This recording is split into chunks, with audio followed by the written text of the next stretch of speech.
Plant ingredients contain antagonists like phytic acid, and these compounds literally bind to trace minerals in the gut. So they severely reduce what's actually absorbed by the fish. Exactly. We're formulating these feeds with high total mineral levels, but the bioavailable fraction, the part that actually makes it into the bloodstream, is often totally inadequate.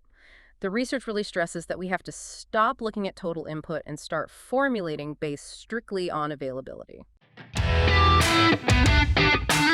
A whole new era of communication in the global aquaculture industry is coming. Now you have the brightest minds in aquaculture right in your pocket. And what's best? You can listen to all of them while driving to a farm, traveling, or running errands. It's never been this good, and it's never been this simple. Welcome to the Aquaculture Podcast Show, the first AI-based podcast in aquaculture, where you'll find cutting-edge insights in everything that's working in aquaculture, nutrition, health, and production. Inspired by the 2025 article titled, Revisiting Vitamin and Trace Mineral Nutrition in Atlantic Salmon Farming, with Emphasis on Fish Health, by Philip Antony JP et al. If you were prepping an elite athlete for like a grueling obstacle course, you wouldn't just fuel them with the exact same meal plan you'd use for a light neighborhood jog. Right. I mean, you'd have to adjust for that massive physiological stress. Right, exactly, because the biological demand completely changes under extreme pressure.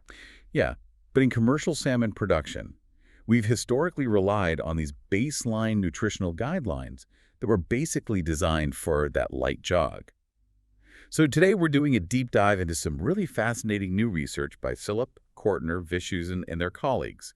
It's called Revisiting Vitamin and Trace Mineral Nutrition in Atlantic Salmon Farming, with emphasis on fish health. And what they're arguing is that we are fundamentally underfueling modern farm salmon. We're using these outdated baselines that completely ignore the intense stress of commercial farming. Why Zenetics turns podcast airtime into brand authority. We don't sell ads, we elevate voices. Curious how far your voice can go to become a reference in the industry and attract more leads? Scan the QR code and discover how we can turn your expertise into unmatched brand authority. Let's transform expertise into influence, starting now. Right, so let's get into the new baseline they propose, which is the requirement for health and welfare. Because the classical model, it focuses pretty much strictly on maintenance and growth, right? Yeah, maintenance, growth, and reproduction. But think about what you actually have in a modern high-performance system. You've got high stocking densities, frequent handling, and just massive environmental shifts. Oh, wow. Yeah, and those constantly challenge the immune and antioxidant systems of the fish. Precisely.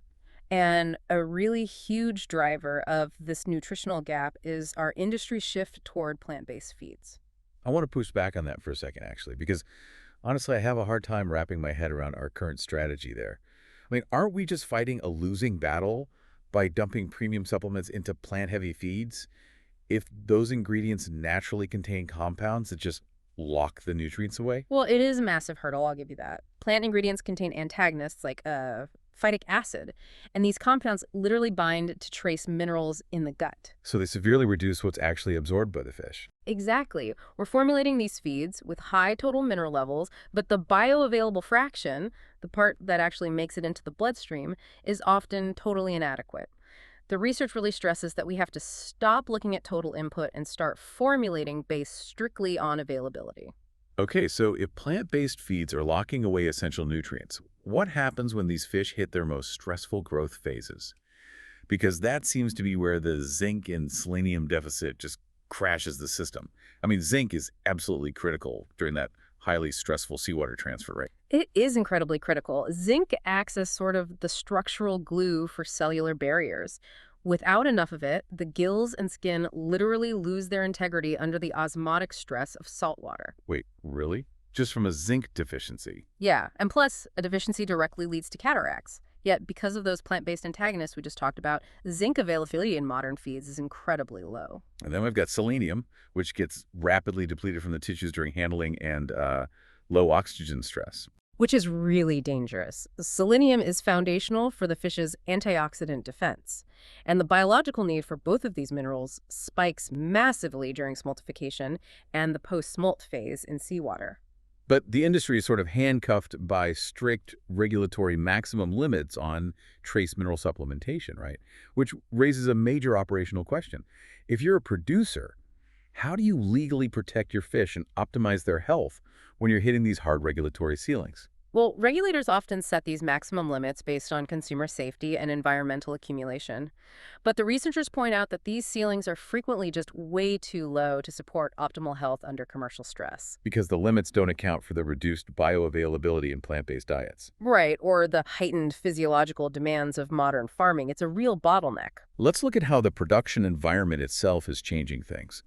We're seeing a huge industry shift toward closed containment systems. If you're managing one of these indoor facilities, taking natural sunlight out of the equation means your fish's natural ability to produce its own vitamin D essentially plummets. And vitamin D is heavily involved in immune modulation and disease resistance.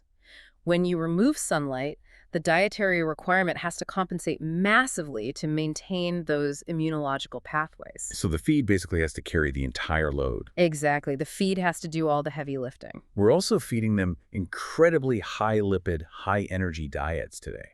And that completely changes the requirement for choline. I like to think of choline as like a fleet of freight trains. Yeah. If we're feeding them these super high-lipid diets, but we don't give them enough trains to move that fat, it's just going to pile up and get stuck. That's a perfect way to look at it. And that freight train needs to be moving nonstop. Choline literally binds to those fats so they can exit the enterocytes, which are the cells lining the gut. So if the feed is highly lipid-dense and choline is deficient, the fish suffer from severe lipid accumulation in the intestine. Yeah, the requirement scales directly with the lipid consumption and growth rate. Wow. So the crucial takeaway for you is that dietary formulations really have to evolve past minimal growth thresholds. We have to actively support health under commercial stressors, factoring in the feed matrix and the production environment. We just can't rely on data generated under perfect laboratory conditions to fuel a high-performance commercial operation. Which brings us right back to where we started. You have to feed the athlete for the obstacle course ahead, not just the starting line. Right.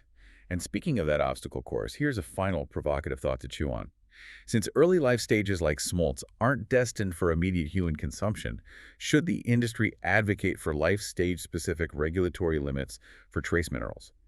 I mean, allowing higher supplementation during their most vulnerable transitions might just be the key to building a much more robust fish. If you enjoyed this episode, make sure to follow the Aquaculture Podcast Show on your favorite platform. And don't forget to follow us on LinkedIn, Instagram, and Facebook to stay updated on the latest episodes and industry insights. Thanks for tuning in, and we'll catch you next time.